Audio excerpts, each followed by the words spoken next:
Okay. There we go. Awesome. Thank you. Well, thank you everyone for joining us this morning. As Elizabeth said, we will be using the chat feature. So if you do have questions, please use that.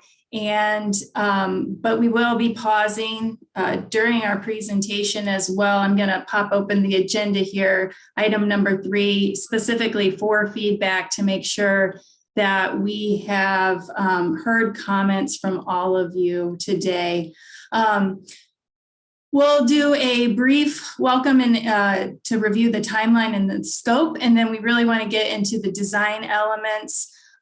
We have several team members who will be presenting some information today, and you can see our full team with our logos below there, sharing updates of where we're at, concepts to get your feedback on as we move into this next phase of design at Riverside Adventure Park. Get your thoughts on that, and then talk about next steps. So Julie, would you like to start us off and just do some brief introduction so we know who all is on the call, please? Sure. I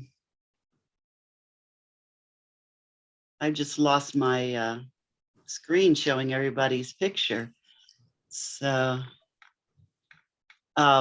okay, so this meeting and the one we have this afternoon with our community group is going to be really important because it's going to help us prepare for a public open house that we have scheduled on March 3rd. So at the end of the meeting, you know, we hope that you'll stay on and give us some feedback. Each person, we'd like to hear from you. And we have a couple of selections of design ideas that, you know, if you want to say, I prefer A over B, that's the kind of thing we want to hear. So I'm Julie Jacob with Indy Parks, project manager for the project. Let's see, I'm just going to go down my list. So Elizabeth, you want to go next? Yes, good morning, everyone. I'm Elizabeth Wallen. I'm with Groundwork Indy and helping on the public engagement piece of this project. Sarah? Hi, everyone. I'm Sarah Evans, project manager for V3. Andy? Hi, Andy Minton with HCO Architects, architect, and I'm the project manager for our design team. Phyllis Hackett? Phyllis Hackett, Riverside resident, also working on as a historian on the promenade. Thanks, Phyllis. Sure. Brad? Brett Bobian, Director of Destination Development with Visit Indy. Thanks, Brad. Brent? Brent Kittner with the Rangers. Thanks, Brent. Gretchen? Hey, Gretchen Zortman, DPW Engineering, Greenways and Trails. Congrats on the new baby, Gretchen. Yeah, thank you. Bree? Yep, I'm Bree Metzger with RLR Associates, and we're the signage consultant for the project. Thanks, Bree. Don Staley? Hi, I'm Don Staley. I'm the landscape architecture group leader for V3. Thanks, Don. Hannah? Good morning, I'm Hannah Fleck with JQOL. We're the civil engineer of the HCO team. Thank you. Oh, great. Jake? Good morning, everyone. I'm Jake Brinkman. I'm an ecologist with the Indianapolis Office of Land Stewardship. Thanks, Jake. Jennifer? Hi, I'm Jennifer Stansberry with Citizens Energy Group. Thanks for being with us, Jennifer. You're welcome. Jim? Jim Goggin with Meticulous, project manager, along with Steve, and he'll introduce himself in a minute. Laura?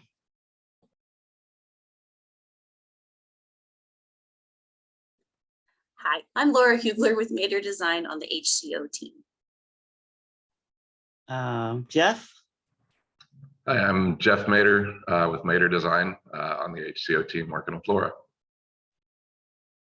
Mark, Good morning, Mark Taylor, DPW Project Manager. Phyllis, Boyd, Good morning, Phyllis Boyd, Director of Indy Parks. thanks, Phyllis. Ron, Good morning, Ron Rice with Groundwork Indy, community builder for the Near Northwest, resident and community health worker for DIPN. thanks, Ron. Renetta, I knew I was going to come after him. I'm Ronetta Spalding. I'm the Chief Communications Officer for Indy Parks. Steve, Yep, Steve Zabel here, Design Director with Meticulous, run the V3 team. Taylor, Morning, everyone. Taylor Firestein, Walk and Bike Program Coordinator with Health by Design. glad to see you here, Taylor. And I have last for Tony. Tony Johnson, Riverside Regional Manager. Thanks, Tony. Did I miss anyone? Don Miller, Land Stewardship Manager for DPW. Hi, Don. All right. Let's take it away. Great. So the slide that you're seeing on your screen shares the timeline for our project on the right portion of the screen. When we last spoke with you all, we were in the schematic design phase or the concept development phase, which is the one there at top. And then we are now in the middle section of our timeline, design development. So we start to dig in to more of the details of each of the pieces that have been funded for improvements at Riverside Adventure Park. The Mayor's Circle City Forward Initiative has funded $11 million of improvements for Riverside Park. $6.5 million of improvements will be utilized at the Riverside Adventure Park portion within Riverside Park. And so we'll be working on those, on fleshing out further details for those improvements during design development, getting your feedback and input on that. And as Julie mentioned, we're preparing for an open house later in March.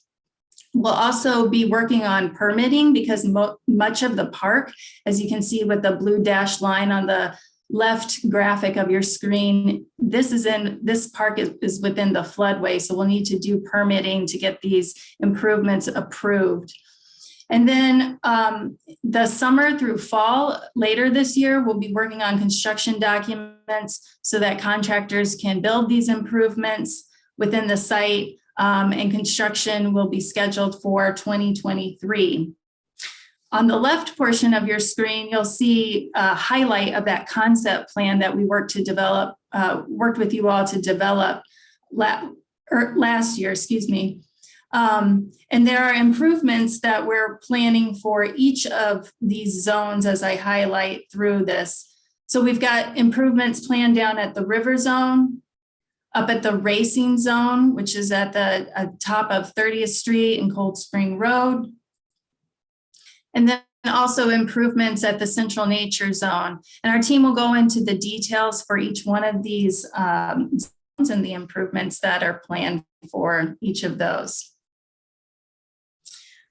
We do want to start off with our wayfinding and signage master plan updates. As part of this project, RLR is working on wayfinding and signage and branding aspects for all of Riverside Park. So they're taking a much broader look at the whole area. And this is built off of a lot of the work that they've been doing on the Riverside Promenade project. So I'll hand the presentation over to Bree, who's going to walk us through where they're at on their master plan.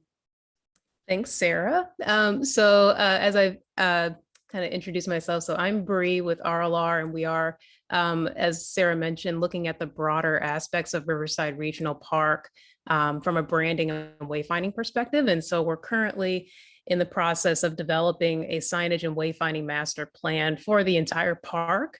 And then as Adventure Park completes design development and enters into construction documentation, that we will submit design documents for signage specifically for this area for that phase of work for Adventure Park. So as you're seeing here, again, we're looking at the entire park. And then if we continue to the next slide, just a little breakdown as far as process of how we would complete this master plan and what all would be included. We see the master plan including two different strategies, right? So it's both the branding and wayfinding. And, you know, for us, wayfinding helps you better understand where you are, helps you create that sense of place, and is essentially a branding process within itself. So that's why we elevate that branding aspect as much as getting folks to where they need to go.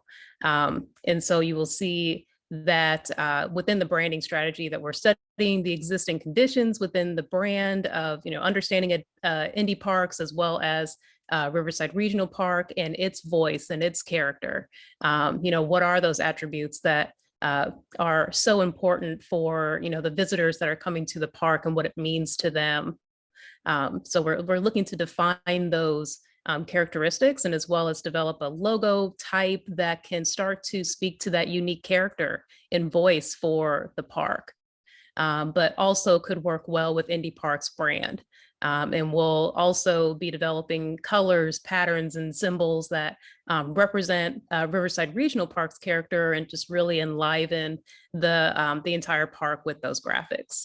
And then as part of the wayfinding strategy, you know, we are looking at the existing conditions in the park and being mindful of the adventure park space as that develops, identifying those key destinations in the park.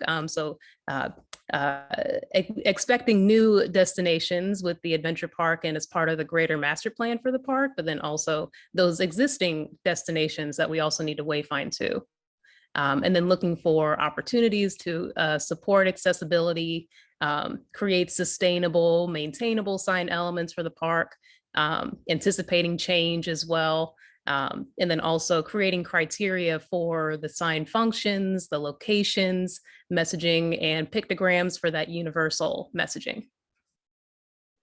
And so we'll dive into the wayfinding strategy aspect of our master plan. And then this is just a high level kind of understanding of some of the study graphics that we're developing for the entire park. You can see to the right, a part of our study of the circulation of entry traffic flow into the park, and where we have highlighted those key entries into the park and those main streets that people are getting to the park on. So that's from 38th Street to 30th Street, Riverside Drive, Cold Spring Road, the 16th Street corridor as well, Lafayette Road, all of those key streets that are getting you to the park. We need to establish identity for the park as well as directional to get to parking as well as those destinations. So you're kind of seeing to the left a deeper study into those intersections and where we might place large scale identity elements that announce that arrival into the park, as well as directional to get you to those individual parking locations and destinations. And we will look into those sign types, right? So creating that hierarchy of sign types that are speaking to from the vehicular level, but then also being mindful of that multimodal travel into the park. And we've organized these by sign function. So again, we've mentioned there's levels of identity that we need in the park that are large scale. And then when you're getting into the park, you know, the possibility of street signs or banners that can help with creating that sense of place, identity signs for individual destinations, shelter IDs, all of those are very important. We have several directional levels of signs for vehicular level, but then also for pedestrians. So when you're in the park, you know, where's the pathway that I need to get to my next destination? If I'm at the family center, you know, how do I access the promenade, or from the promenade, how do I access athletic fields? You know, those are very important from that, you know, walkable and accessible aspect. And then also addressing parking IDs, you know, really understanding that parking is a current challenge here in the park. So how do we emphasize those locations and then direct you to the closest parking location to your destination. If I'm going to the amphitheater, if I'm going to the family center, let's get folks to the parking lot that is best fit for that experience. And then we're also addressing trails as well, the existing trails that are through the park. How do we announce that arrival into Riverside Regional Park? And then also new trails that we're anticipating the need for new trail signage as well. And then any informational signage that helps with delivering contact information. Who do I call? What's the park service number, or what do I need to know about renting a shelter? And then also potential locations for interpretive signs through the park. And then just to look into the high level work that we're doing for the branding strategy. We started with just the high level question of what is Riverside Regional Park and what are those core values that that the park speaks to, but then also, what does this mean to the surrounding community and to the city? We know that the park itself is almost the center of this cultural region that has many purposes, right? With it being regionally classified, it has and continues to serve many purposes and is just multifaceted within itself. With it being greater in size compared to New York City's Central Park, I mean, that's, it needs to be elevated in that way. And it has that importance and plays a role in health and wellness in the community. We know that it's an important river anchor as well to the White River, being able to have that overlook experience, but then also have opportunities to engage in the river. We see that as an important factor. We know that it has this history of being this entertainment, social, and art space, but then is now seeking to be more inclusive. So we know that that is something that we want to address in the brand. And then we know that it is also this green space that's designed under the Kessler Park system. How do we also, heighten the natural aspect of this park? And then also with its rich history and heritage that we're also working on with the promenade being a cultural heritage corridor. We know that this historic nature is very important as well, that this park has sort of grown with the history of the city. So, that being an important aspect to the brand itself. And so we've dived a little deeper into colors and just exploring how do we, associate colors with some of those key aspects, but then also creating a more vibrant, playful and youthful aspect as well. So you would probably see these colors as graphics throughout the park that have that consistent feel, but are also creating that vibrancy as well. So they may not be the signage elements, in those specific colors, but they could be helping to deliver information. So they're almost accents to the information that you would get from a sign device. And we're, trying to create that consistent standard for colors as part of this work.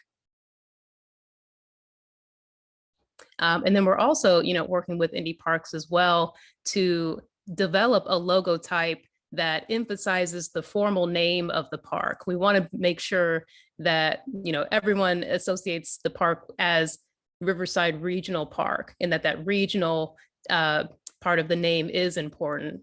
But we also want to reflect some of those key attributes that we spoke to earlier. And with this font that you're seeing here is Vista Slab. And so this is purely to look at the form of the logo type, not necessarily the color at this stage. So the gray is not necessarily that final color, but we want to, address that this form has that historic aspect with it being a slab serif, kind of looks like the columns that you would see at the Taggart Memorial, definitely speaks to a more landmark feel, but also has the curvature that speaks to that river flow.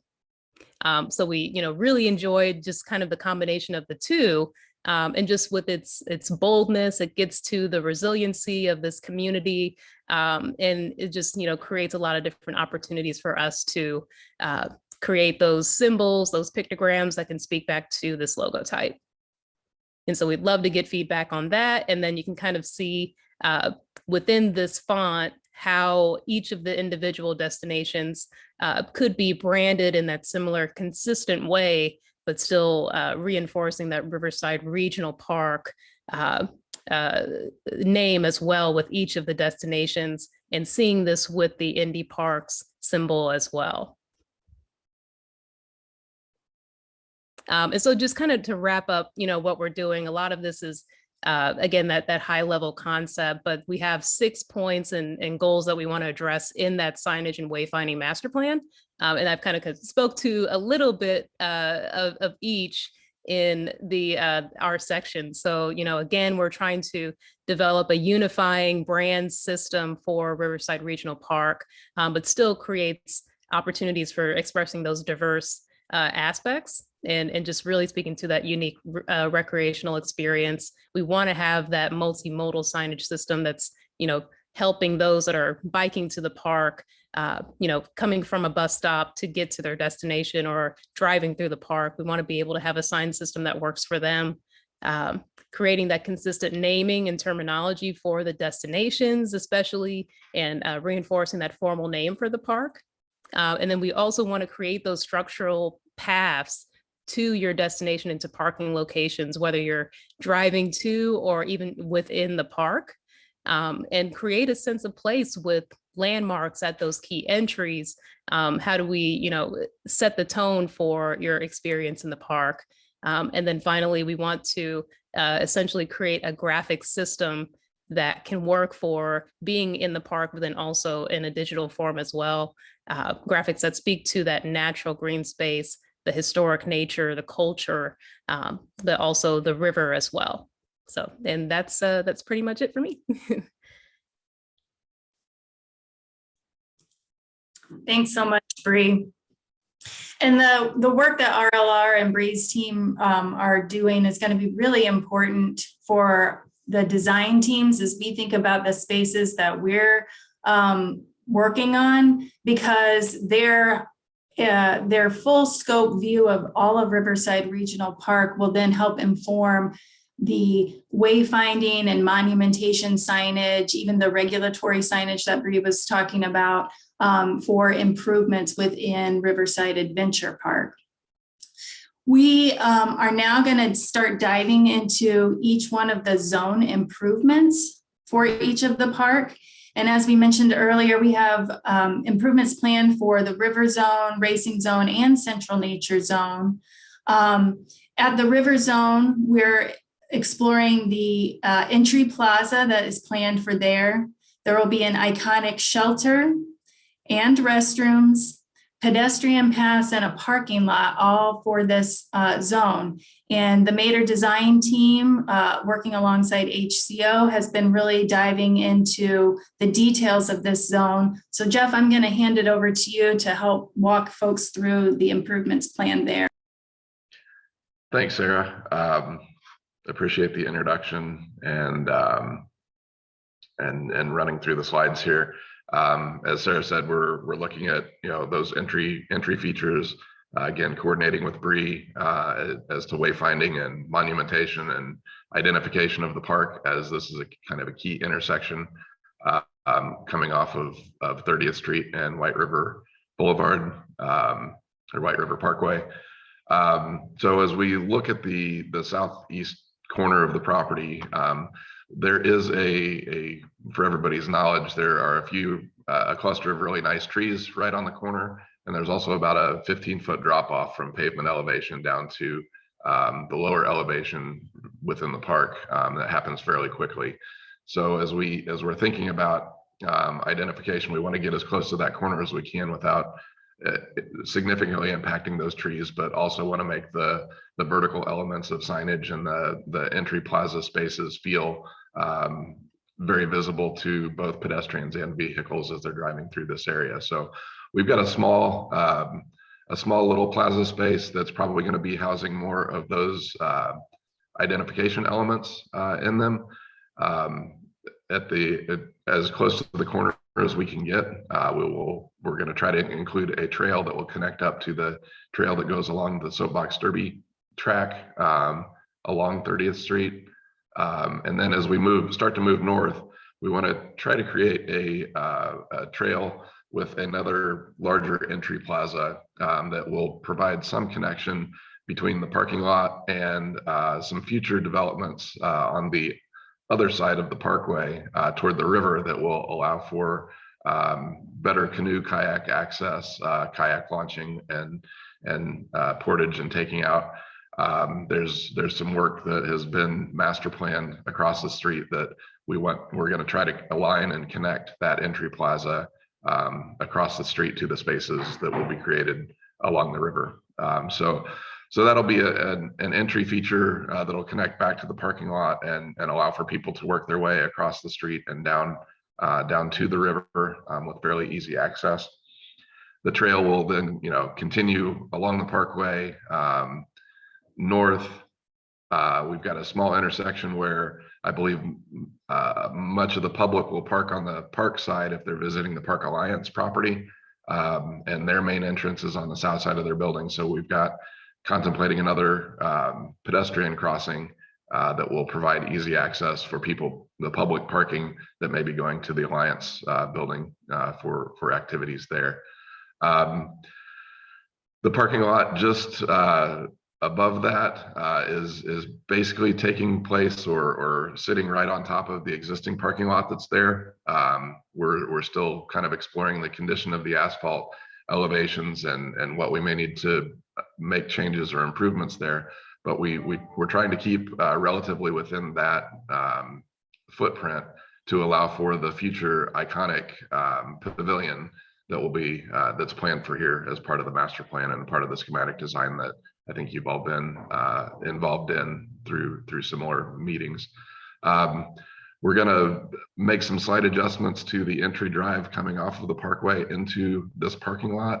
Again, trying to align with the parking lot for entry for the Parks Alliance on the other side of the road, and create an easy entrance that will allow for parking at the bottom of the soapbox derby track. And then if we scan to the next slide, we've got a large parking area that we'll be developing to the north of that entry drive, along with a new entry drive that kind of comes out around where the curve is at the road, to provide, again, some good access into the park and into this zone. We're planning on somewhere in the neighborhood of 240 to 250 parking spaces that will, again, consolidate parking for activities that are happening in this area, so people aren't parking across the street or on the street or in neighborhoods in the vicinity. We're trying to provide enough parking for the activities that will be here, not only now with the new iconic shelter that's in kind of the blue purple color at the north end, but also for that iconic pavilion that will be coming sometime down the road. We tried to develop this parking lot to, there's, again, significant amount of grade change. We're in the floodway here. So we're trying to get the parking lot up very close to, if not at the floodplain elevation or flood elevation, to allow for usable parking, even when there's inclement weather or storms have happened. And along with that, we will be putting that iconic shelter that's at the north end here up at that elevation or above the floodplain elevation as well. We've got within the parking lot, we've got a large green swath. We're trying to maintain as many of those trees as possible, but knowing that we're bringing the parking lot up and those trees are sitting at a lower elevation, we're doing our best to find some creative solutions to minimize any impact to the root zone of those trees as possible.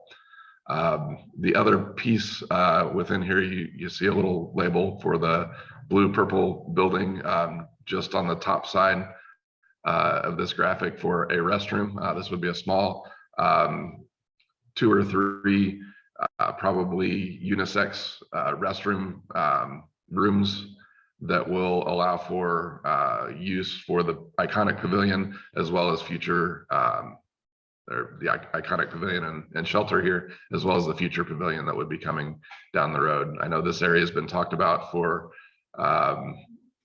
use of races and large active events that will be gathering large groups of people. So again, having a separate restroom not within the pavilion, not within the shelter, not attached to the shelter. We're trying to find something that's going to be very easy to use from those using the trails, those coming in and parking, as well as those, again, those future users with the larger pavilion coming down the road. So I think if we move to the next slide, that probably shifts us to Andy to talk a little bit about the shelter concepts. Okay, yeah, thanks, Jeff. Everyone. So we've developed two concepts that's taken the river theme. We wanted to take a look at making both the roof and the concrete slab that surrounds the shelter have some kind of relationship to the river by giving it some curves. In this concept, you basically have a curvilinear roof that runs north-south. And in all of the shelters, we looked at making sure that we had a similar theme as far as materials between our shelter and the other team shelter and future shelters, as well as the concept of having it stand out so that if you're in this zone, you know this is the river shelter. If you're in the nature zone, you know that's the nature shelter. So we wanted to celebrate like a day like today when it's pouring down rain, how that water comes off of the roof versus just having a rectangle and everything hits a gutter and comes down downspouts or just falls off the edge. So in this concept, the water would mostly run off the north and south ends. And so as we further develop that, we'll look at how the water shoots off the end and maybe lands on large boulders or rocks, because this elevation is going to be higher than the parking lot. So we have an opportunity to have it kind of flow down the side of the hill and celebrate that. Now this is sized for 100 people. We're showing 12 picnic tables with 8 people each. And this concept is a little more towards a square versus being longer and skinny, which is in the second option. The next slide will show a ground level view. And our renderers showing reflective material underneath there. I think we're looking at more having like a bright blue metal roof and having the underside a more wooden color. And there is a possibility of putting some lighting in there that you could use it in the evening. That's something that I know the Parks Department, we still have to get feedback from them on that. The bottom portion of the columns would be some kind of limestone material. And those triangular planes were basically kind of simulating tree branches. Now we're leaving everything flat so that there's no area for birds or other animals to sit on, basically is why it's shown that way. Next slide. So this second concept is more of a traditional gable. Look, we would curve the edges. It's not shown it on this, but the top edge of this would also be curved to kind of simulate that river. And we have the edge of the slab curved as well. And if you go to the next view, it shows the view from the ground. So those are the two concepts. I'm leaning more towards the first option, but we wanted to include two options just so we got feedback from additional members of the committee and design team. Yeah, and as Andy mentioned, I think as we look at the picnic shelter area, we're going to be including grills and probably some seat walls, again, using limestone, potentially river rock, again, trying to celebrate the river, celebrate the water aspect of what's coming off the roof and how that may impact the design elements here. As we've been jumping into this, we're trying to, from the site plan that you saw, we're locating large pieces right now, and we'll start diving into some more design and detail elements, which we can, I think I'll show a few things that we're thinking about here in a little bit. And I think Sarah has some things in her portion of the presentation that she'll cover as well. So if we move up to the west, to the racing zone area, that takes us basically to the intersection of 30th and Cold Spring Road, up to the top of the Soapbox Derby track. And I think we're looking at within this space and within our scope of the project, an entry plaza off of that corner, fitness trail through that space, some pedestrian paths, and then also looking at enhanced landscaping basically up as far as we can go along Cold Spring Road. We've been in some conversations with Marian University and want to be at least reflective and sensitive to the aesthetic as you're driving along the college campus, as well as a nice newly developed park, so that we've got some good landscape language speaking back and forth across Cold Spring Road. So as we jump in to the design here, we're looking at, again, at the corner of Cold Spring and 30th Street, on the park side of the property, we would like to incorporate a large plaza space. This isn't really a gathering space, it's more of a pass through, but with, again, speaking back to Bree's work on signage, wayfinding, we want this to be a very noticeable, very impactful space visually for again, both vehicles and cars, and pedestrians as we're moving through this space. I think it's also important to note that this, if you're coming from the west side, this is really the gateway into Riverside Regional Park proper, not just the adventure park. We've got Coffin Golf Course on the other side of the street. We've got the bridge to the south, Riverside Park proper. So this is really the gateway into Riverside Regional Park. So we'd like to be somewhat reflective on the Coffin Golf Course side of the street, on the south side of the street, with some vertical elements, visual elements that will, again, help to denote that gateway and give people driving through, walking through, biking through the sense that, okay, we're past Marian University, we're entering the park at this point. So that's an area that we're looking at a little bit on both sides of the street. As we move in through the plaza, we'd like to develop just off of the corner a fitness trail. We're showing something that's right at about 1/5 of a mile. We're trying to keep something a measured distance so that as people are walking or exercising, they've got a small route that they can follow and know that if they do this loop 5 times, they've gone a mile, or whatever that distance ends up being. But we're targeting 1/5 of a mile right now, given the space that we've got.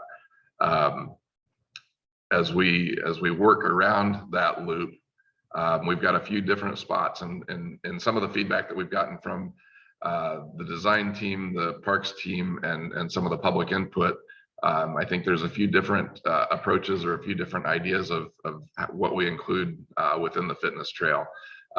One would be on the east side, we're looking at 3 larger pods of weight training. So some actual outdoor weight lifting type facilities or equipment that would allow for some heavy duty weightlifting or light duty weightlifting.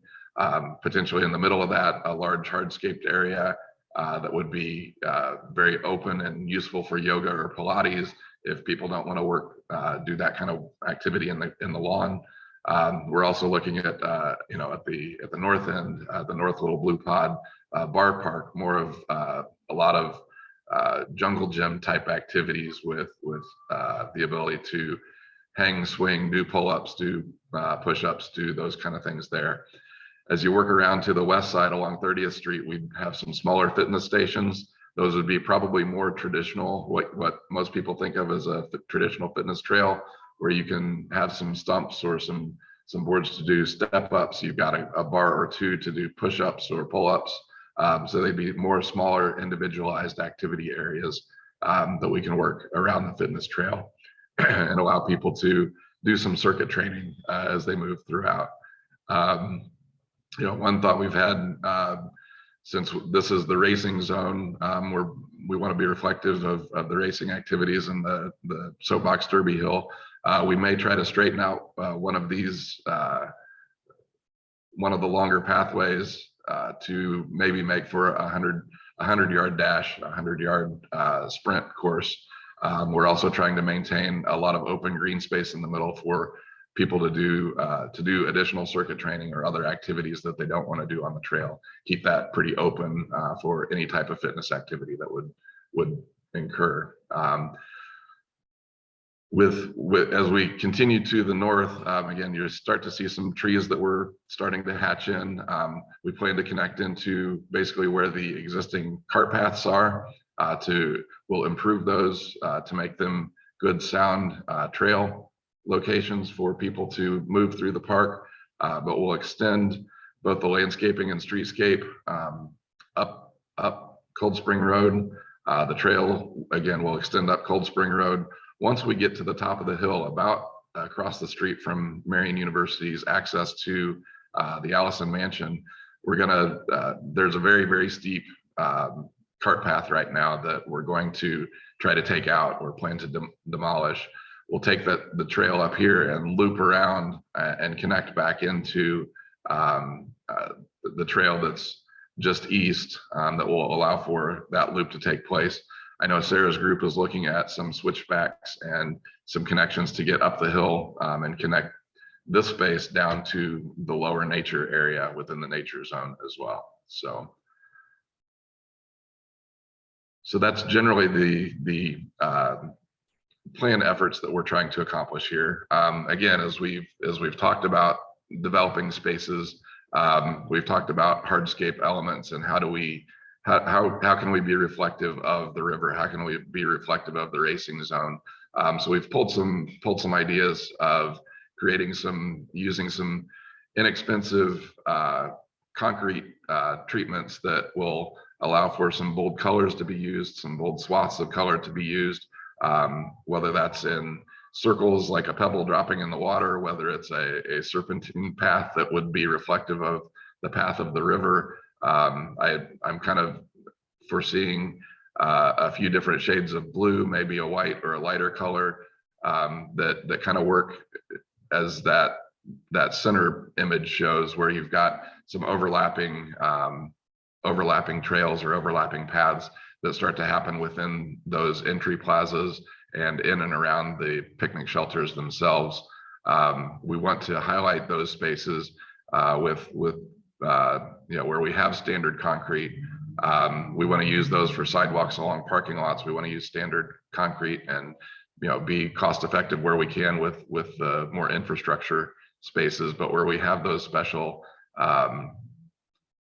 areas, we want to use some other treatments on the concrete to make it look a little bit more weathered, make it look more like a limestone or a natural material. So some of the pictures in the upper corner are what we call a sand matrix finish that basically almost mimics a limestone pads on the ground.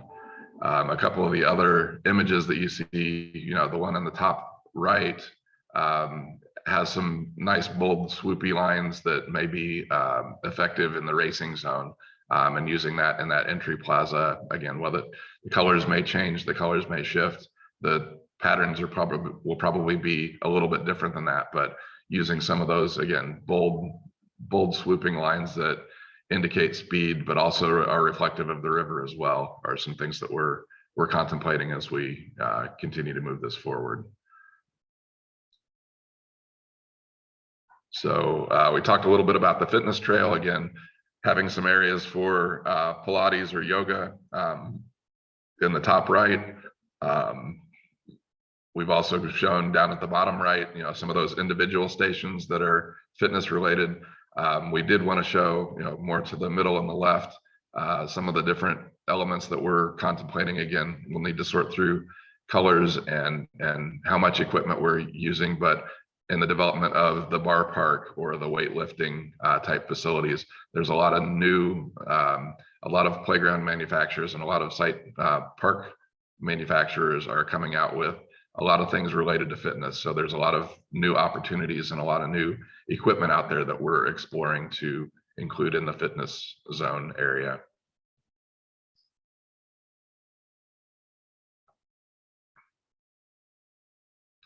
And then the last couple slides, or the last slide we've got here, we're looking at how do we best treat the streetscape along Cold Spring Road.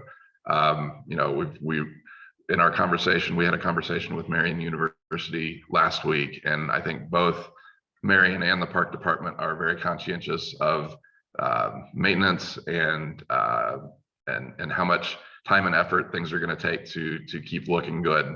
We're going to be focusing probably on images like number 3, maybe number 4, and maybe number 7 to create layers of shade trees, ornamental trees, and maybe some large native shrubs and a few clusters here and there to create large landscape elements that are impactful from a visual standpoint in all seasons as people are driving by, and also as people are walking down the trail on Marion University side of the campus, as well as through the trails on our side. I think we all are aware the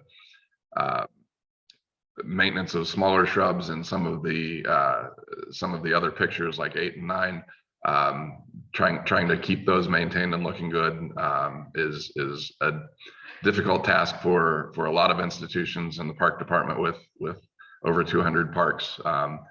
We're not going to get that detailed with that many plantings, but in our conversation with Marion, we wanted to kind of show a broad range of what may be possible and kind of hone in on a direction. So I think we're probably targeting that 3 or 4 or 7 kind of images as our target for the development of the streetscape landscaping along Cold Spring Road.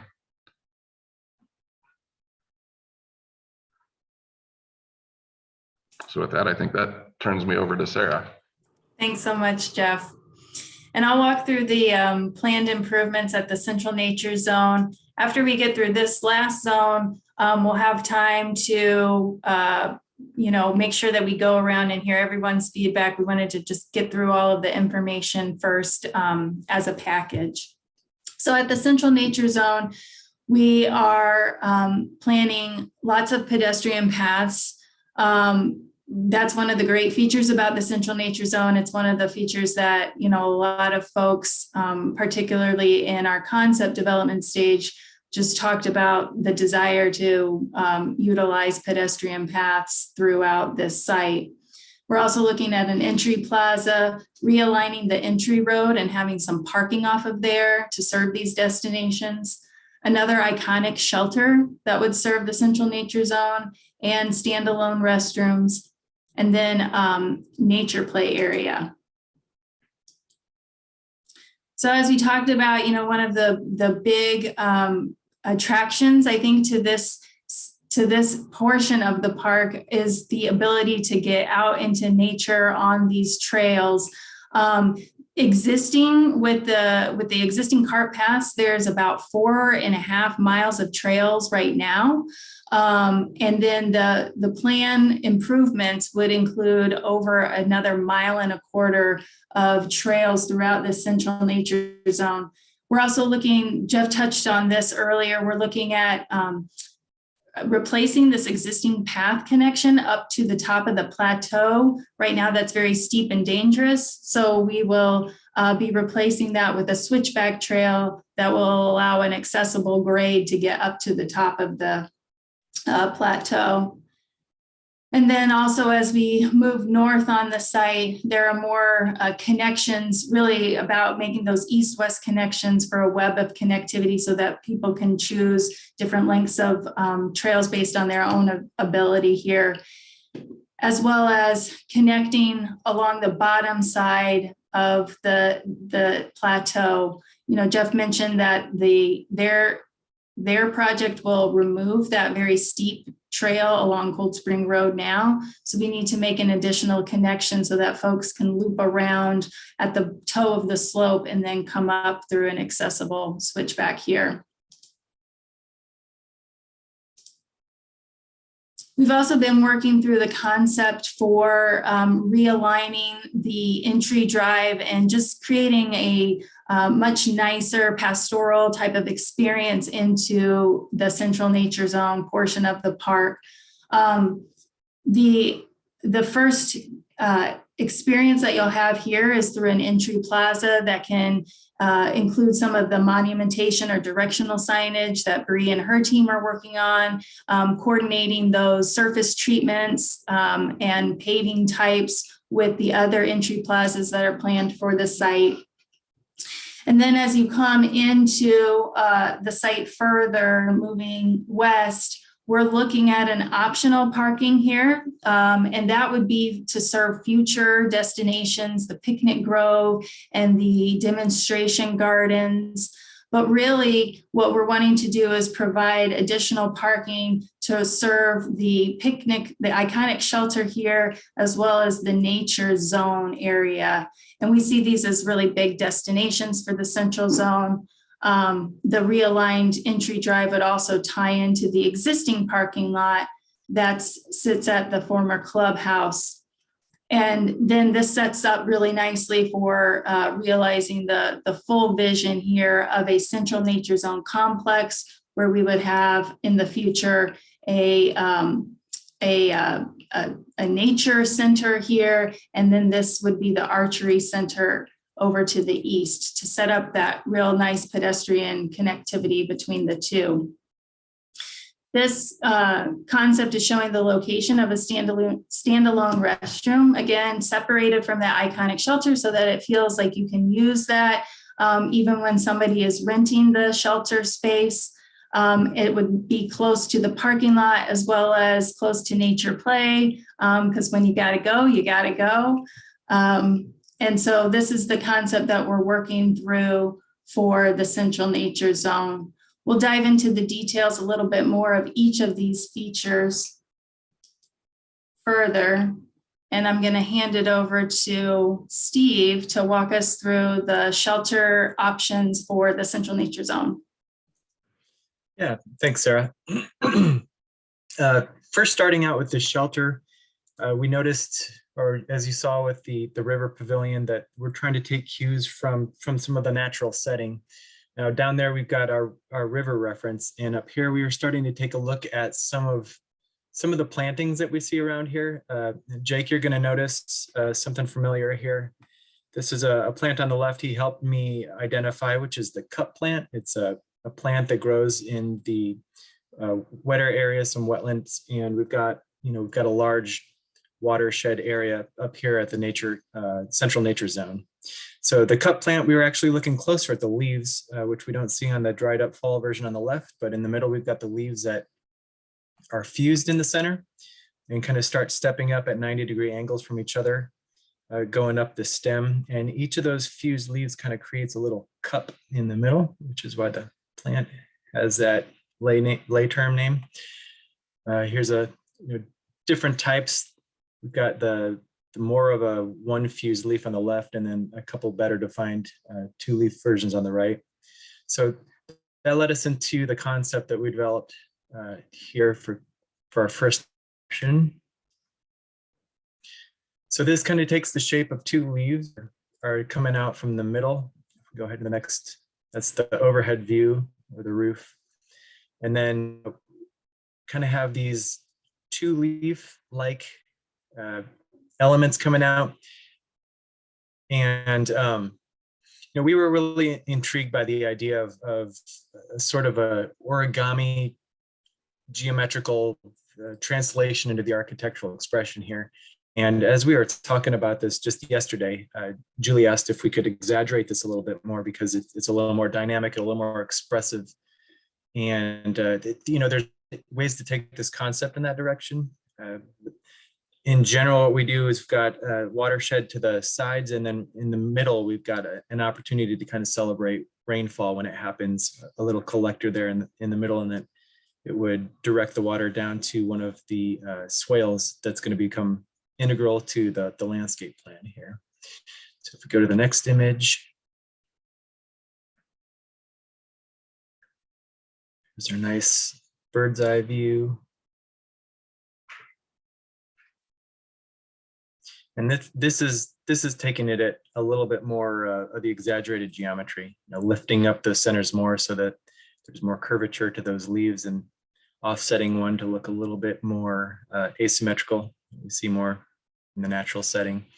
This view, you can kind of see a little bit better the kind of collection point for the water. We create a little bit of a wall that the water can collect at on the top and then run off down, going out and away to the backside there.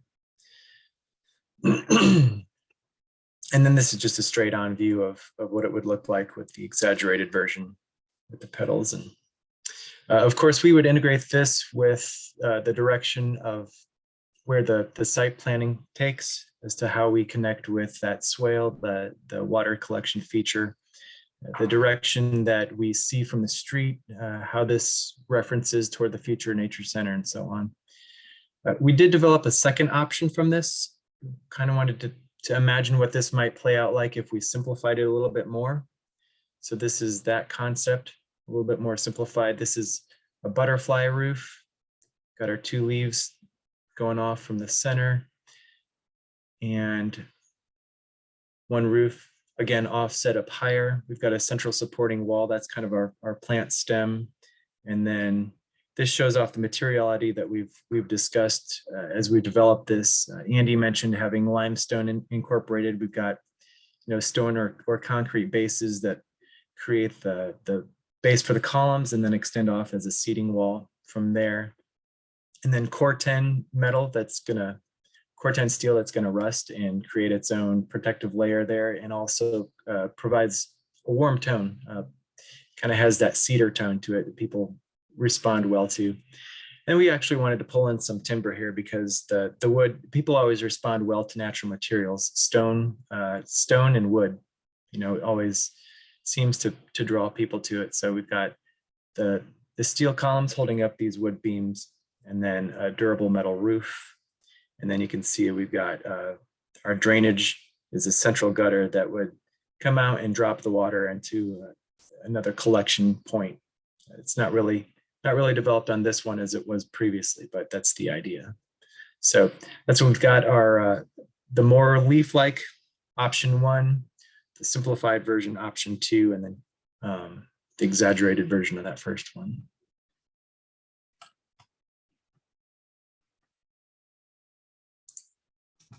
Thanks, Steve. And to complement the iconic shelter at the Central Nature Zone, as well as the planned restroom for down at the River Zone, which Jeff talked about earlier. Right now, we're looking at some standalone prefabricated restroom buildings. Again, that would be unisex and provide opportunities for folks who are visiting the park, some of those basic facility needs, to meet their needs, but then also be situated so that when folks are renting the shelters, it still feels like anyone can use these restroom buildings. So we're looking at options within prefabricated vendors to see what is available in terms of coordinating roof lines and materials to complement those iconic shelters as well.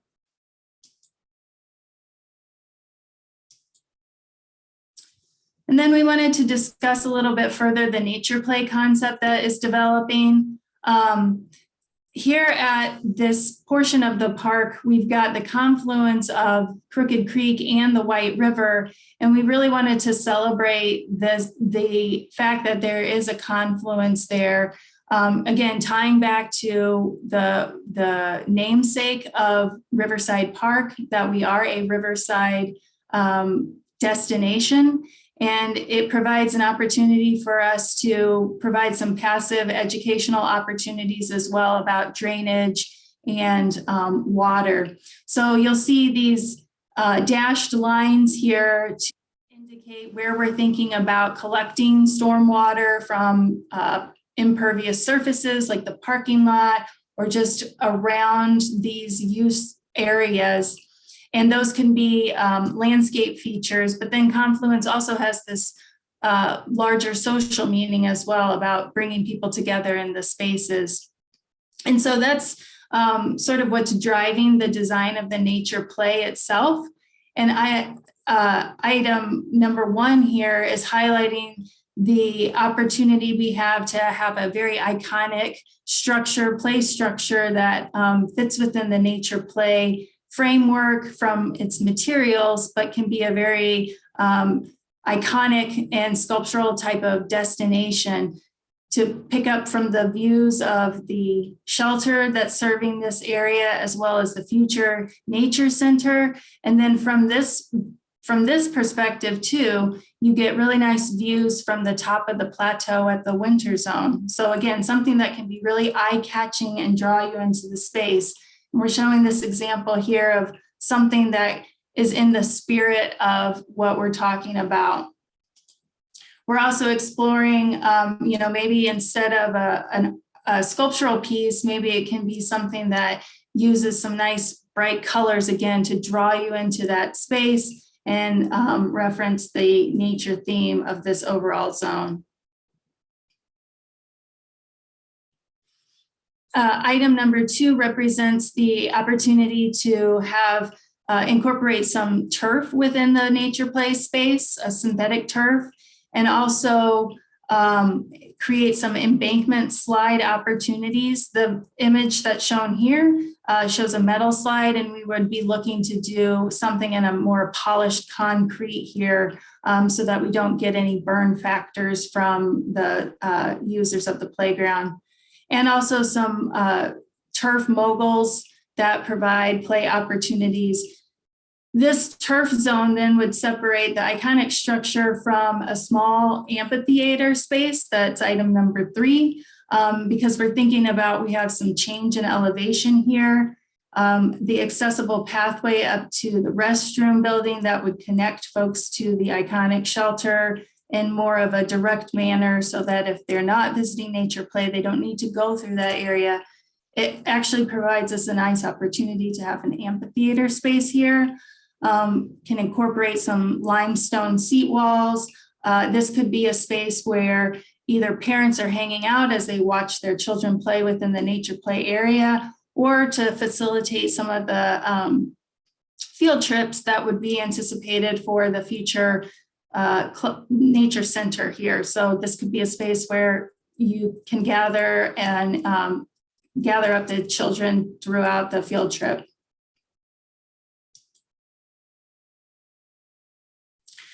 Item number 4 represents opportunity to incorporate some water play, and we're thinking of more of a fountain type experience or these water channels that you'll see in the image here.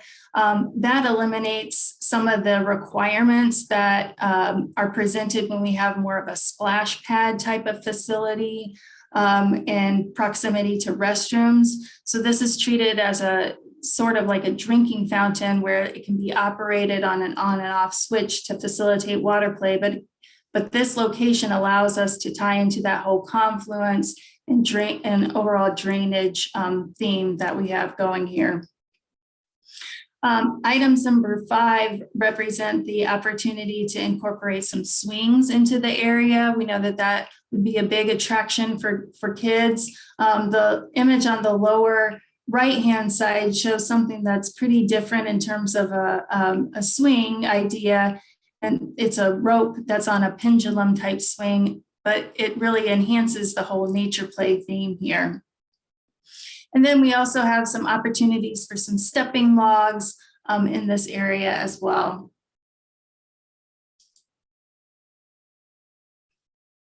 And then this last slide shows some of the landscape features that we want to incorporate around the nature play zone.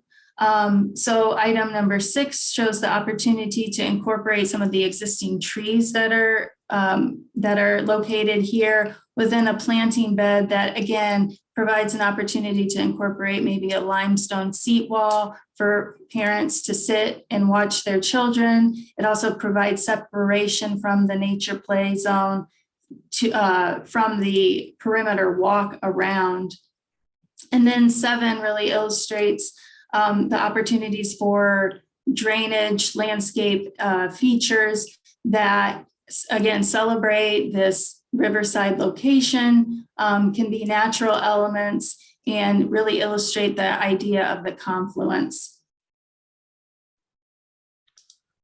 Sarah, before you, or as you jump off that screen, I think that's, we didn't want to duplicate slides or duplicate lots of pictures, but those are similar elements. We've talked about some consistency between the different zones throughout the park. And I think the limestone seat walls, the cobbles indicating water flow are all things that we're looking at over by the pavilion and the entry plazas for the racing zone and the river zone as well.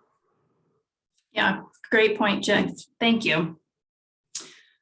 So we will pause here now. We wanted to, again, present this full picture of the design package and our concepts. And as Julie mentioned early on, we really want to get your feedback on it. It's important for us as a team to hear your thoughts and preferences so that we can get prepared for our open house.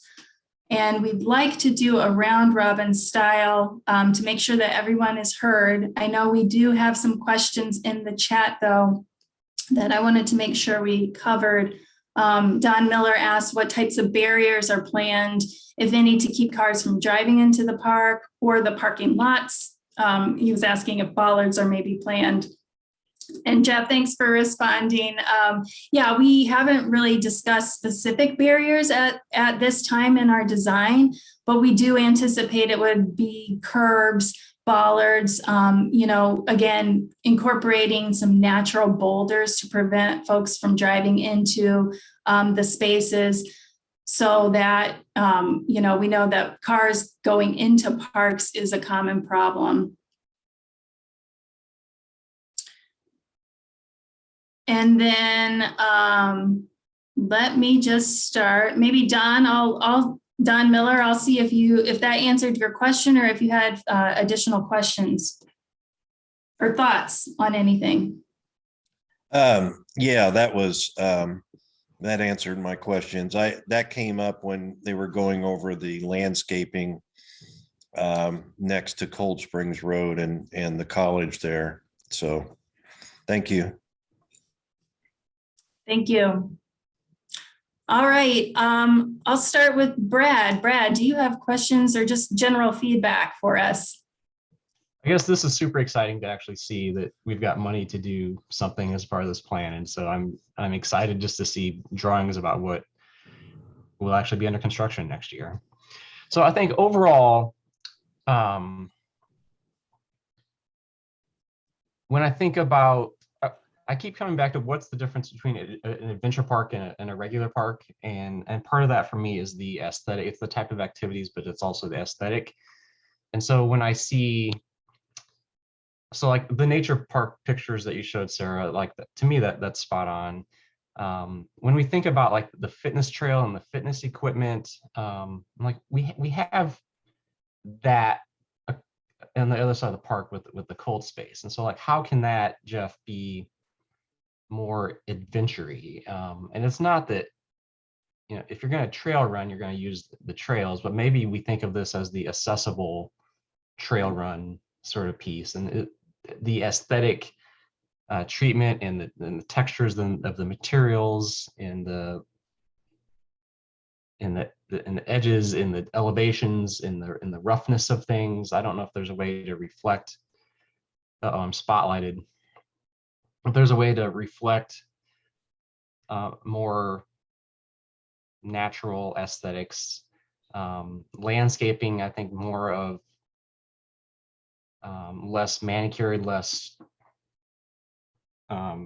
designed, more natural-esque. So it's more Don Miller type of natural landscapes. That's kind of what I think. And I get that you've got the very manicured college across the street, and you got to somehow manage that. But I think the more that we can use those adventure, outdoor, natural expression materials, textures, things, the more that this ties it all together. And that really caught me with the fitness trail piece. That seemed a little out of place as far as the personality of it. But otherwise, I think that I really love the dichotomy of structures, that there's a very different flavor in very different areas. It's a kind of a collection of sculptural pieces through the architecture. And so I love the dichotomy, the very different types of styles that we have in there. But I also love that they're all inspired by some natural expression on the ground. So that's my thoughts. Brad, I think those are some good comments. I think definitely some things to think about as we move through the design development process and into construction documents. But yeah, I do see, some of Sarah's last slides with some of that imagery with boulders and seats being made out of large limestone blocks. I see that aesthetic kind of carrying through from that entry plaza as well as into the fitness park as well, or the fitness course. And we'll have to play, we've seen some images of the fuchsia karate sculpture that's been in the park and some of the art that's been in the park. So bold colors have been part of the discussion so far. And again, it's easy to find something with bold colors, and that makes a nice impact statement when you're splashing up on a screen. So we'll continue to study those colors as well as the landscaping and how all of those pieces really fit into the nature side and the adventure side of what this park is. Great. Can I speak to that? Yeah. idea?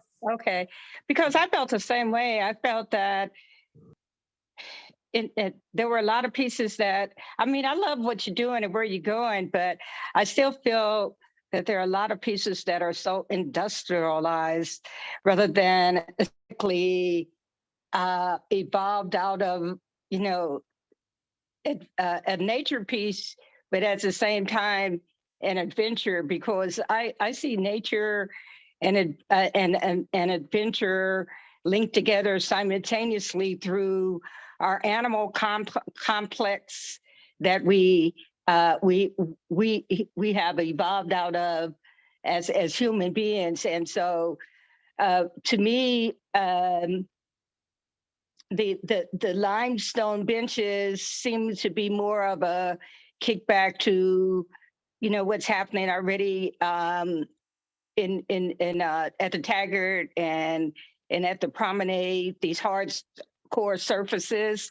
I was in Seattle earlier last year, and a lot of the seating around the city, and I don't know if it's because they have access to large trees, were actually huge timber trees that were integrated into the seating network of the city, where you could actually sit down on a piece of timber, and it's kind of like a soft aesthetic surface. But when you get older, you want to sit on something soft and not hard. And then the other part of that is if it's outdoor, just like over at the Taggart, with the outdoor amphitheater, it's cool and all that, but part of the summer in the daytime, especially before 6 p.m., people shied away from the heat coming right down on you with those hard seating concrete that is absorbing all the heat from the atmosphere, but also, the fact that there's no covering over it. So I think most people, a lot of people, older people, people in my cultural group, we're always searching. When we go outside, we're searching for shading and places away from the hot sun, beaming down on you. The other thing, I feel that, since this area was also part of the Indianapolis Zoo, and and I always like to go back to the cat heads that existed on White River, that there needs to be more of a kickback towards, nature as in terms of not only its the greenery, but also in the natural animal habitats that existed. And there's tremendous amount of animals that still the guys would say back in the day when the golf course existed, you would see deer and foxes and all kind of animals traveling through the golf course. And it just seems like we're there again, stripping away the natural things that already exist and then incorporating a lot of hardcore surfaces. I agree with Brad, there needs to be more colorful palettes. I was in Panama earlier this year, and the Bio Museum that was designed by John Getz, who also designed in New York City, the Guggenheim, had a really pleasing, colorful, aesthetically dimensional roofs that weren't glued together, but they all simultaneously looked like they were all coming out of different areas and different places. And I'm going, and you could be anywhere in the country and look back and you see these colors coming up out of the horizon, and you automatically could like pinpoint, yeah, there's something that exists over here in this place. And then, the other thing, and I can get into a lot more detail, but I'm hurry up. The other thing is the vertical details and the vertical lines. I think that we need to take advantage of those, especially specifically around those the White River corridors where you can look down. You could look down from 38th Street and I-69, where there would be a lot of passengers and people who potentially will look down and see that there's something over here that's happening, that and wonder about it, instead of looking at the velodrome and seeing a hardcore surface up here that says Marion College Velodrome. It doesn't attract anybody to the place. And I think that if we're looking at visuals and attracting people into our neighborhoods, then we got to go vertical as much as possible, as well as horizontal, so that the eyes and elevations that exist around the perimeters will be attractive and eye-catching to other people. And Sarah, I'll talk to you later. I got a lot of other stuff to say, but I'll give it back over to you guys. But I'm loving it. I mean, it's like I can see the progress and it's great, but I think that we need some more tweaking and to answer to the throwbacks of the Native Americans and the animals and other things that have existed in that area. I think would really be cool to draw people in, but also see what's been updated and what's happening here now. Thank you. Thank you, Phyllis. You always give us, you always help push us and give us good things to think about. And I think a lot of the stuff that you're to, as Bree and her team continue to work on some of that branding piece, similar to what I know, Phyllis, you're accustomed to with the promenade piece, we'll be able to pull out some of the patterning that speaks to some of these nature elements as well. But yes, we'll continue to look for ways that we can express those in some of our architectural and ground plane surfaces as well. Thank you. Oh yeah, and I didn't hear anything about water fountains or opportunities in the shelters. And also, I think it would be cool to have a way to put fans inside the shelters because as we heat up with global warming, heat is in the summertime is going to be an issue and a problem. Thank you. Thanks, Phyllis. Next, let's make sure we hear Jennifer from you. Your thoughts or question? I think it's a great design overall. It was aesthetically pleasing. I did have some observations though, which in the, I think it was the racing zone where the fitness equipment was featured. I'm sure this is going to be captured, but I wanted to make sure that that was also accessible to individuals with disabilities. Because it seems like it's going to be, if it's designed the way that it was featured, it's going to be popular for that area. So I'd like it to welcome everyone. And then also, to Phyllis's point, with the nature trails, I like to see how they also attract, like the bird watching community, through the landscape. And so just to make sure that that's also captured to feature some of those opportunities.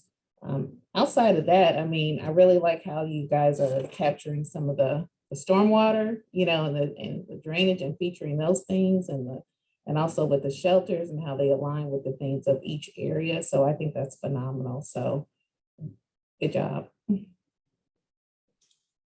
Thank you so much for that feedback, Jennifer. We'll go to Taylor now. Hi, so I only have a couple questions and I guess a couple comments. So overall, I agree. I think this is great. Everything that I've seen, generally, even though I'm not like a resident of the area, I feel like this has done a really good job of trying to capture all the different activities that could be happening here. So one of the first things I wanted to ask was, and this question might be for Bree. So I really liked the wayfinding and signage concept and the branding. Is there plans or an opportunity for like multilingual signage? I'm trying to think kind of demographically. To the west there, kind of the international marketplace and the pretty high like Hispanic population there. So I was just wondering about that first. Yeah, so I think definitely with some of the pedestrian scale signs, the use of pictograms and symbols that help to, just from a visual standpoint, help communicate to diverse audiences is something that we are exploring, to represent nature center, to represent fitness, trail, all of those have, really great opportunities as far as graphics. So I think that's one way that we're wanting to communicate universally. And then also for the park rule signs, and as far as, from an operations standpoint, if I need to contact someone at the park's office, that there would be bilingual opportunities on that sign. So definitely looking at from an informational and just from a graphic standpoint, addressing that universal communication. It would be difficult to do for wayfinding signs because again, you can only fit so much on a sign, and there's the regulations with city to place vehicular signs on the public right of way. But I do think the use of parking pictograms and restrooms, those will be easily communicated. The accessible symbols as well, the ones that we kind of see in different public spaces, will be used here. So I think that'll kind of help with the communication there. Okay, great.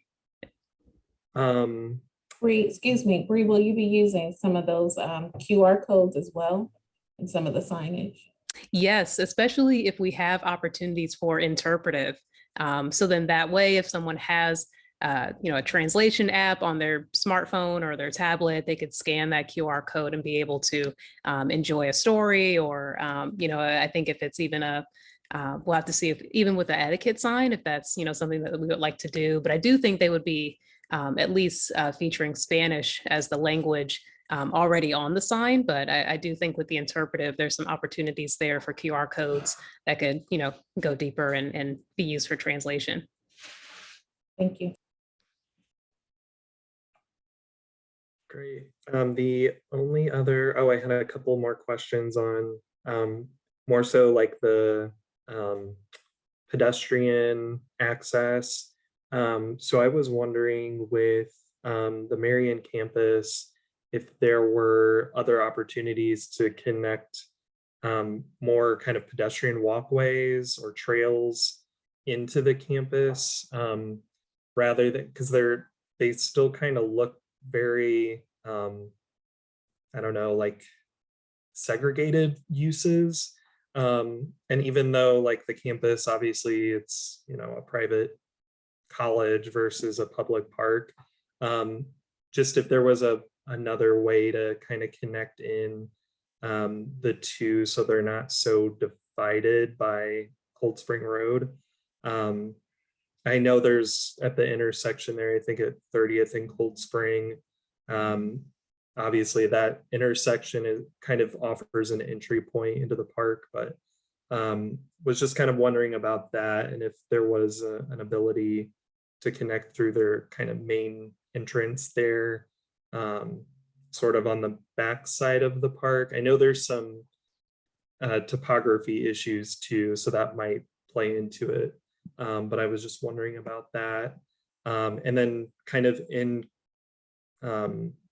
continuation of that question, and this is probably too far out at this point in the design process, but was just kind of wondering with DPW's role, kind of,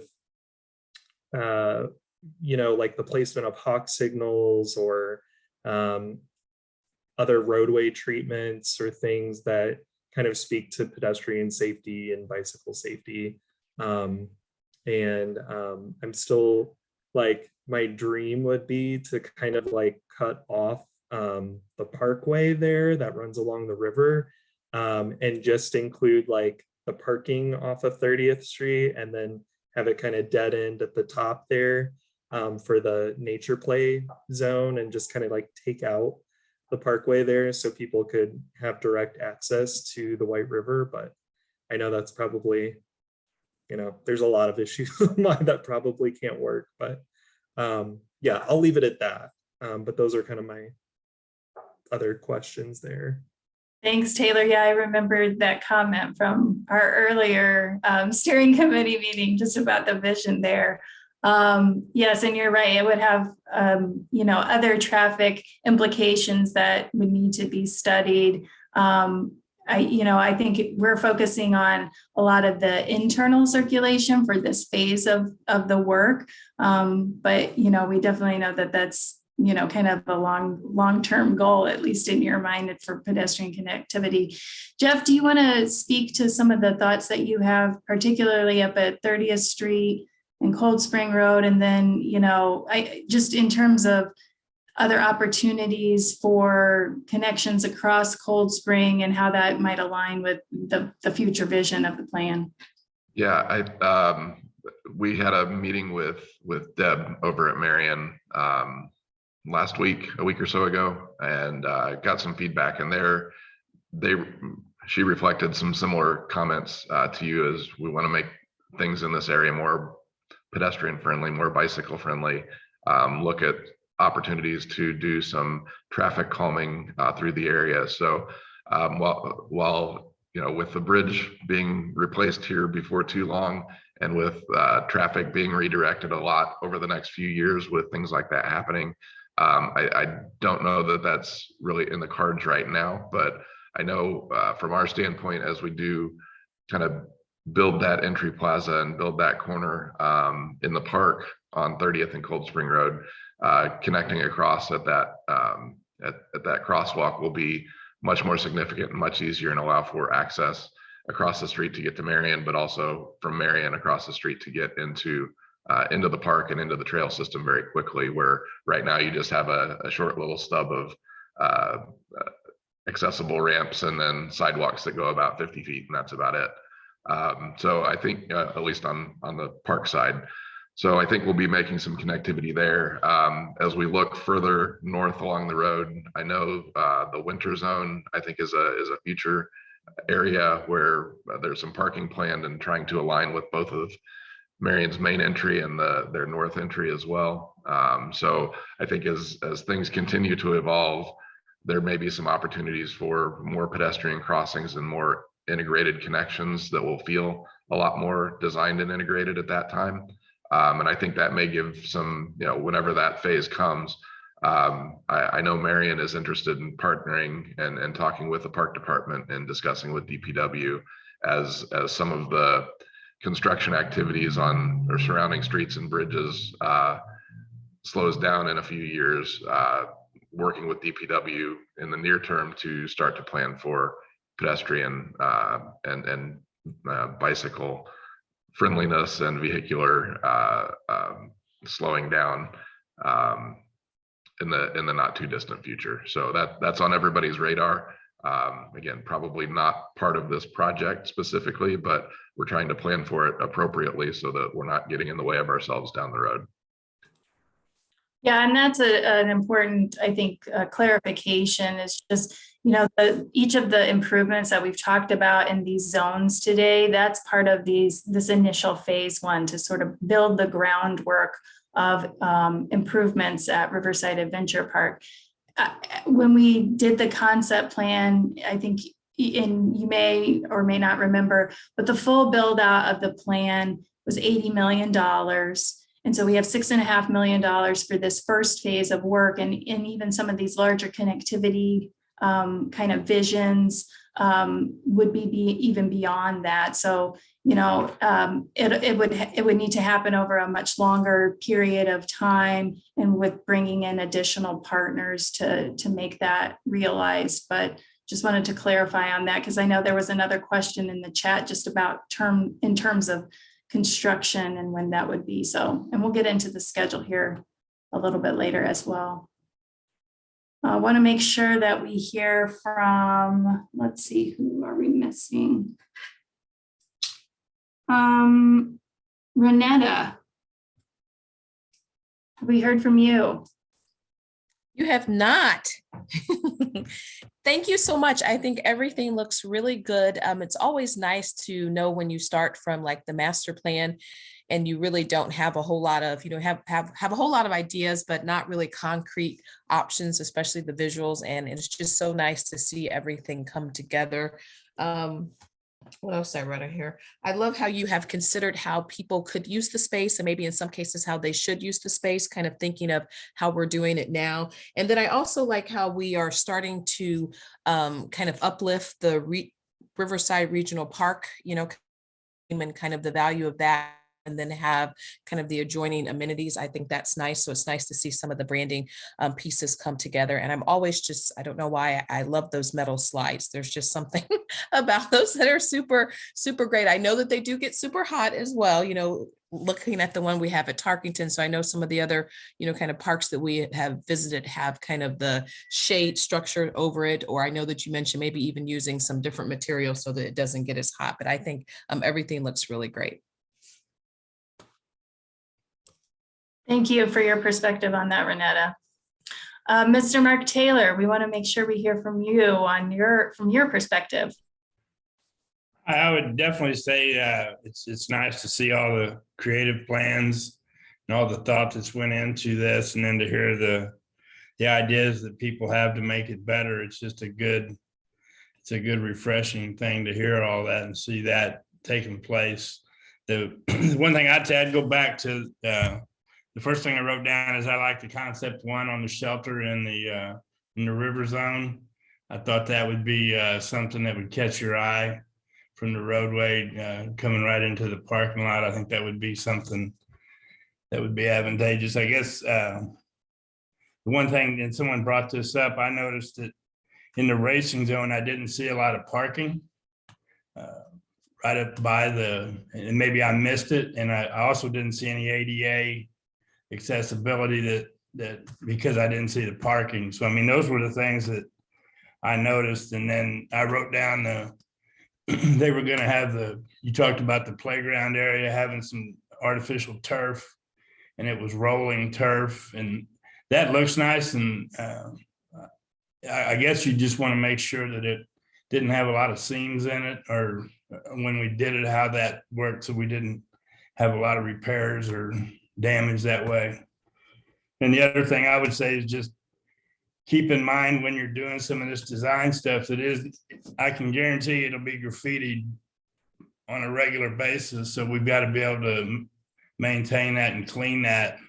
So keep that in mind with the materials that you're thinking about using, whether it be concrete, paint, or anything like that on the shelters. Other than that, it looks good. And it's just neat to be a part of it and see what everybody's thinking and doing. Thanks so much, Mark. Those are helpful comments. And yes, the graffiti abatement has been a part of our discussions in terms of materiality. So we're definitely keeping that at the forefront as we think through those options. Thank you. I think I can address a little bit the parking up at the racing area. I think right now the intention as this project comes to fruition is to maintain the small little bubble of parking that's off of 30th Street. We'll be connecting in with some walks and trails from that parking to the fitness trail and to the broader trail loop. I know, again, probably as a future phase, there's a drive proposed for coming off of Cold Spring Road that would feed a larger soapbox derby racing pavilion for the racing area. But that's, again, probably a future item. We've studied it a little bit and looked at it a little bit, but at this point, I think the parking is primarily going to be on that existing small lot that's there. But we will do our best and to provide some ADA parking spaces and accessible routes into the fitness area and onto the trails. Thanks, Jeff. Matt, we wanted to make sure that we heard from you as well.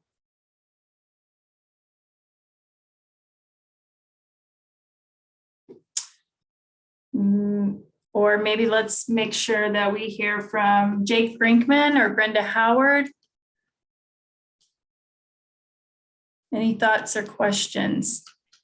Hey, this is Jake. I, of course, really like all the efforts to incorporate the natural elements into the design of structures and facilities and the nature-based play areas and water conservation features as well. And think everything looks great at this stage of the process, but I would be interested to see a plan to clear invasives from the woods to the southwest and north of the current clubhouse. And I think it would be neat to add soft trails for hiking and nature study in the wooded areas as well. So thank you all. This is Brenda.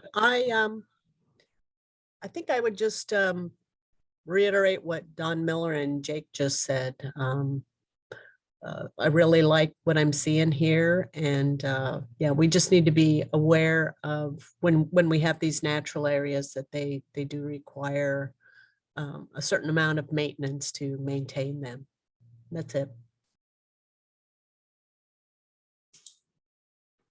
Thank you, Jake and Brenda. And yes, acknowledging Don Miller's comment in here just about the maintenance aspect. And I know that Indy Parks had bush hogged the site at the end of last year in an effort to keep the invasives down at bay. The full version of the plan envisioned some native plantings, native prairie for that central nature zone. Right now, we're focusing on implementing the trail system, and making sure that we get some of that park infrastructure in place initially. That also, in some ways, allows the maintenance efforts to be minimized to what they are right now without creating a need for additional maintenance for the park staff. So,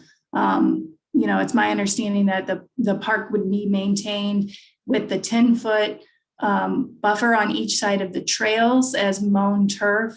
And then, as you probably have seen in the park, to allow those other spaces in between the trails to grow up, and then bush hogged, on an annual basis. So I'm looking around to make sure that we haven't missed anyone. And I know, Gretchen, have we heard from you? No, and I apologize. I had to hop off for about a half hour, so I kind of missed after the shelter presentation. So apologies in advance if there's anything that you guys stated. So quick note, the signs, are there any other fonts that were kind of considered? And I kind of want to second the idea of a QR code interactive component for more information or some type of a tour that could be had as you guys kind of progress through this, right? But with the font itself, and you kind of think about Riverside Regional, right? There's like a Rolls Royce kind of a logo opportunity there, I think also as you kind of go through this. But yeah. The parking spaces themselves, I think there's probably an opportunity to kind of put in some green infrastructure. So like bioswales in the center of parking lane, shade structure. Hi, honey. Hi, honey. Ability there. So even like materials, like considering something besides asphalt, right? Just kind of a paver that allows planting.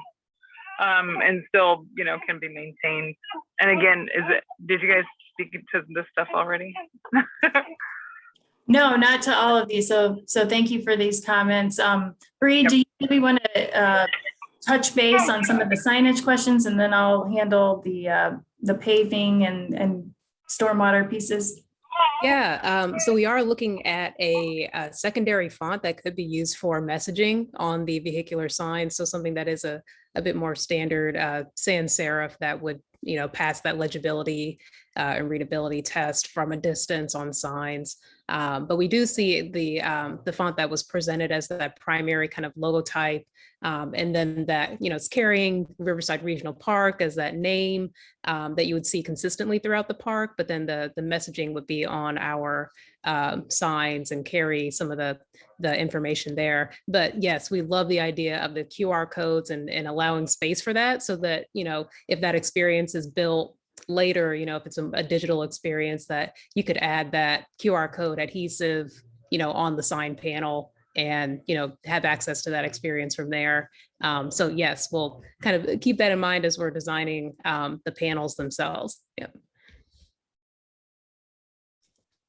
Thanks, Bree. And, just thinking too about the surfaces for parking lots and being able to collect stormwater, we're thinking through, particularly up in that area that's closer to the nature play, of ways to capture stormwater in the parking lot and then have it run underneath the pavement surface and then be daylit or open drainage then after that, to also illustrate that confluence idea. So, obviously we'll be very mindful of selecting pavement surfaces that are maintainable and approved by DPW as we get into the details of this project as well. So yeah, and push the envelope. I think we need to push the envelope ourselves at DPW, to look for kind of a permeable paver.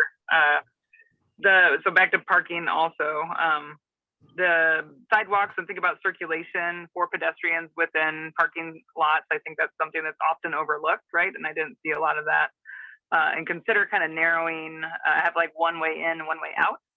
So narrowing drive access, and so that if we really want to look at people getting in and out and around, that you look at both sidewalks and crosswalks within parking structures themselves, but also kind of how the drives kind of come through there. And then consider parking off the street, like a 45 angle parking that you can come into, right? And so you can kind of alleviate some of the hard surface area that you have and less of a need for it, right? And kind of also produce maybe like a more prevalent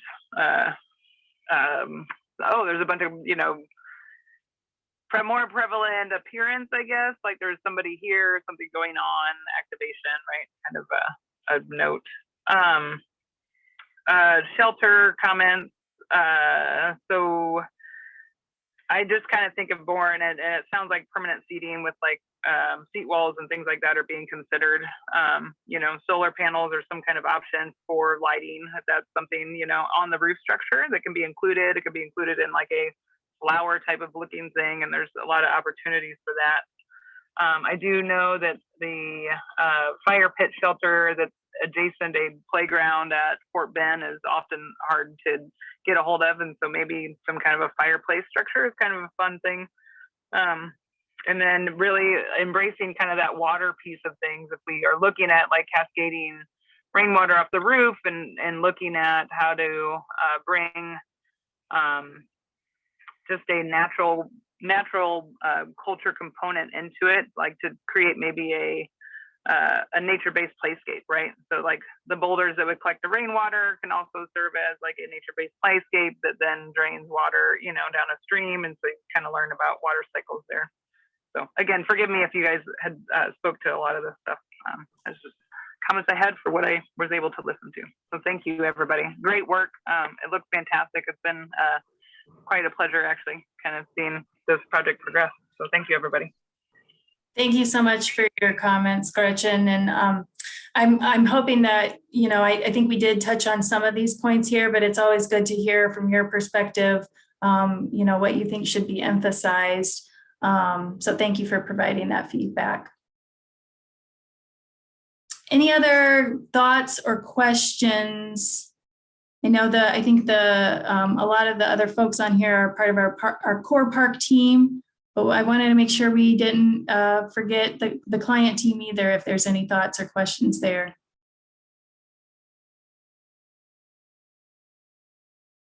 Okay. Well, I just want to say, I think that we should also look at some dual uses of things like the shelters. If you scoot those picnic benches back on the side, they could operate as a temporary or have an opportunity to move them as a temporary skating rink. I know that's one of the things that has been said in our communities. We want a skating rink, but I think that would be a cool way to have a skating rink sooner than later, until, you know, something could be more professionally built. But I'm all for multi-uses of places and spaces, rather than, you know, this is what we're going to have here. This is, you know, this is what it's meant for. This is its intent.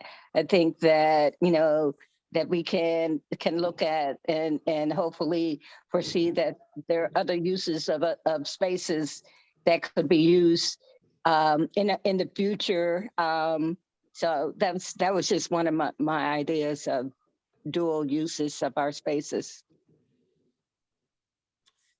Thanks, Phyllis. And, you know, the design team will continue to flesh out a lot of these spaces that are next to the shelters. You know, somebody mentioned earlier about drinking fountains and benches and trash cans, all those site furnishing pieces. And so that will be like a next level of detail that we start to get into. Okay. So yes, thank you. Mm-hmm. I did want to touch base on just our next steps. So as we mentioned earlier, we're gearing up for a public open house that will be hosted on March 3rd from noon to 6:30. It will be at the former clubhouse. And I believe you all should have an invite to that, but we just wanted to make sure that you have received the details for that. We're doing registrations through Eventbrite to help set up tour times that Groundwork Indy would be leading to help show the improvement zones of the site. But then we'll be set up in the clubhouse itself with stations that share a lot of the information that you've seen today, but based on your comments and feedback, we'll continue to progress those. We will be, as we progress those design boards, we'll make sure that we follow up with you to share that information so that you can see how your comments have been incorporated into our updated designs. We'll also, you know, in the next coming days, we'll be sharing a link to the video of this presentation for you all in case you did need to jump off or you had to leave early, so that you can go back and review it, as well as the information that was presented in our presentation today. And then throughout March, we're going to be working on refinement of the design development stage and costing so that we can confirm that all of these pieces do work within the budget. That's a big important piece. as I mentioned in the very beginning of the presentation, many of these improvements, not all of them, but many of these improvements are located within the floodway. And so we need to make sure that we get a permit to do that construction activity. DNR construction and a floodway permits take a decent amount of time just to go through the review process. So we want to get that time start ticking at the end of March so that it will be in for their review, so that we don't have any permits holding the construction process up. Typically those take anywhere from 9 to 10 months. So we want to make sure that we start that well in advance. And then in April, we'll be doing a second update to the website. So adventureriverside.com. We're still utilizing that project website for regular updates. We'll have our 100% design development submittal, as well as that times well with the signage, guidelines and master plan that Bree is working on, and our submittal to the city of Indianapolis for stormwater. And then, as I mentioned earlier, summer through fall, we'll be working on those construction documents that tell a contractor how and where to build these improvements, so that we can go out to bid and have all of the improvements that we've talked about today constructed by the end of summer 2023. Any questions on just the overall schedule or next steps? Again, this is a picture of the Eventbrite page. So we're asking for your help in sharing that with your networks. We'd like to make sure that we get a lot of good feedback from the open house as well. Sarah, can you and your team reshare that with us? I know I've sent it out, but We certainly will. Yeah, we'll be sure you'll be getting the updated communication from Elizabeth with all of this information as a follow-up. Awesome. And then if you guys, I'm happy to volunteer if you need extra hands on deck for the open house. So let me know. Awesome. Thank you, Gretchen. I appreciate that. Okay. Bring the baby. There you go. All right. Any closing thoughts, Julie, from you?